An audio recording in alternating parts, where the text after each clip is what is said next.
जय श्री कृष्ण साहब। आप सभी का आपके अपने चैनल आरजे भक्ति जोन पर स्वागत है। सभी को जीवित पुत्रिका व्रत की हार्दिक शुभकामनाएं। आइए जानते हैं जीवित पुत्रिका व्रत कब है, नहाय खाए कब है, व्रत कब करना है, व पारण की तिथि क्या है। हिंदू धर्म में संतान की सुरक्षा, अच्छे स्वास्थ्य और सुखमय जीवन के लिए माताएं जीवित पुत्रिका व्रत को रखती है। इसे जीतिया व्रत भी कहा जाता है। यह व्रत अश्विन मास की अष्टमी तिथि को रखा जाता है। इस दिन माताओं द्वारा अपने बच्चों की लंबी आयु व सुखमय जीवन की कामना के लिए उपवास रखा जाता है। इसे कठिनतम व्रतों में से एक माना जाता है। दरअसल यह व्रत 3 दिनों तक चलता है। इसमें नहाए खाए से लेकर निर्जल उपवास और पारण तक की परंपरा निभाई जाती है। जीतिया व्रत में जीमूतवाहन की पूजा का विशेष महत्व है। जीमूतवाहन गंधर्व राजकुमार थे, जिन्होंने एक नागिन के पुत्र को बचाने के लिए खुद को गरुड़ को अर्पित कर दिया था। इनकी प्रतिमा बनाकर पूजा करने से संतान की रक्षा होती है और संतान प्राप्ति की मनोकामना पूर्ण होती है। इस दिन पीपल के पेड़ के नीचे पूजा करना भी शुभ माना जाता है। महिलाएं पीपल के पेड़ के नीचे बैठकर कथा सुनती है, पेड़ की परिक्रमा करती है, क्योंकि ऐसा माना जाता है कि पीपल के पेड़ में ब्रह्मा, विष्णु और महेश तीनों का वास होता है, जिससे सभी दुख दूर हो जाते हैं। व्रत के पारण के बाद गरीबों, जरूरतमंदों व ब्राह्मणों को भोजन व वस्त्रों का दान करना चाहिए। ऐसा करने से सुख फलों की प्राप्ति होती है व पितरों का आशीर्वाद मिलता है। इस दिन भगवान शिव और माता पार्वती की पूजा का भी विशेष महत्व है। ऐसे में जीतिया व्रत के दौरान उनका विधिवत अभिषेक करें। ऐसा करने से संतान प्राप्ति की मनोकामना पूर्ण होती है। जीतिया व्रत की शुभ मुहूर्त। वैदिक पंचांग के अनुसार इस बार 14 सितंबर को जीतिया व्रत रखा जाएगा।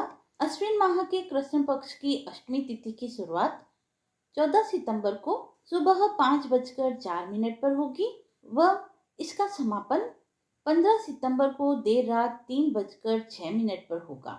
यह व्रत पूर्वी भारत के कई राज्यों जैसे बिहार, झारखंड व पूर्वी उत्तर प्रदेश में बड़े ही उत्साह से मनाया जाता है। नहाए खाए किस दिन है?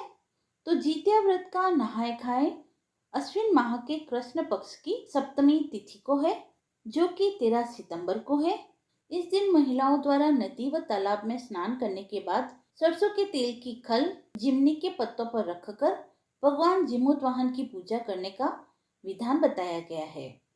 विधि विधान से पूजा करने के बाद महिलाएं तेल को अपनी संतान के सिर पर आशीर्वाद के रूप में लगाती है। जीतिया उठगन तिथि व समय।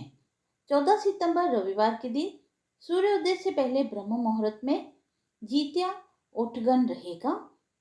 इसमें व्रत रखने वाली विवाहित महिलाएं चूड़ा, दही समेत कई प्रकार का भोजन करती है और उठगन के बाद महिलाओं का निर्जला व्रत शुरू होता है। निर्जला व्रत 14 सितंबर रविवार के दिन रखा जाएगा, जो कि अगले दिन 15 सितंबर सोमवार के दिन समाप्त होगा और इसी के साथ जीतिया व्रत समाप्त होगा। 14 सितंबर को पूरा दिन निर्जला व्रत रखा जाएगा व अगले दिन 15 सितंबर को सुबह 6:35 पर अष्टमी तिथि का समापन होगा एवं नवमी तिथि की शुरुआत होगी। इसी समय पर व्रती महिलाएं दातुन करके स्नान आदि करके फिर पूजा करने के बाद अन्न व जल ग्रहण कर सकेंगी। जीतिया व्रत की पूजा विधि। जीतिया व्रत के दिन सबसे पहले प्रभु का ध्यान करें। इसके बाद स्नान कर स्वच्छ वस्त्र धारण कर सूर्य देव को अर्घ दें। मंदिर की सफाई करने के बाद गंगा जल का छिड़काव करें। चौकी पर साफ कपड़ा बिछाकर भगवान जीमूतवाहन की प्रतिमा को स्थापित करें। घी का दीपक जलाएं व भगवान जीमूतवाहन की आरती करें। व्रत कथा पढ़े या सुने। फल व मिठाई का भोग लगाएं। इस व्रत में श्रद्धालु अष्टमी के दिन पूरे दिन बिना पानी के उपवास रखते हैं। नवमी के दिन सूर्य देव को अर्घ अर्पित करते हैं। पूजा पूरी होने पर लाल, पीले व हरे रंग के धागे भगवान को अर्पित किए जाते हैं। बाद में माताएं यही धागे अपने बच्चों को पहनाती हैं ताकि उन्हें सुरक्षा मिले व उनकी आयु लंबी हो। यह व्रत संतान प्राप्ति की कामना से भी किया जाता है। जीतिया व्रत करने से संतान की सुरक्षा होती है व उनका जीवन सुखमय होता है। माताएं इस पूजा के बाद अपनी संतान के सुखद भविष्य की कामनाएं करती है, जिससे यह व्रत और भी अधिक महत्वपूर्ण बन जाता है। जितिया व्रत एक ऐसा अवसर है जो माताओं की संतान के प्रति अटूट प्रेम और संजीवनी शक्ति का प्रतीक है।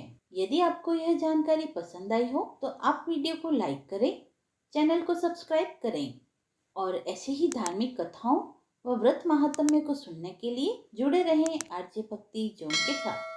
धन्यवाद।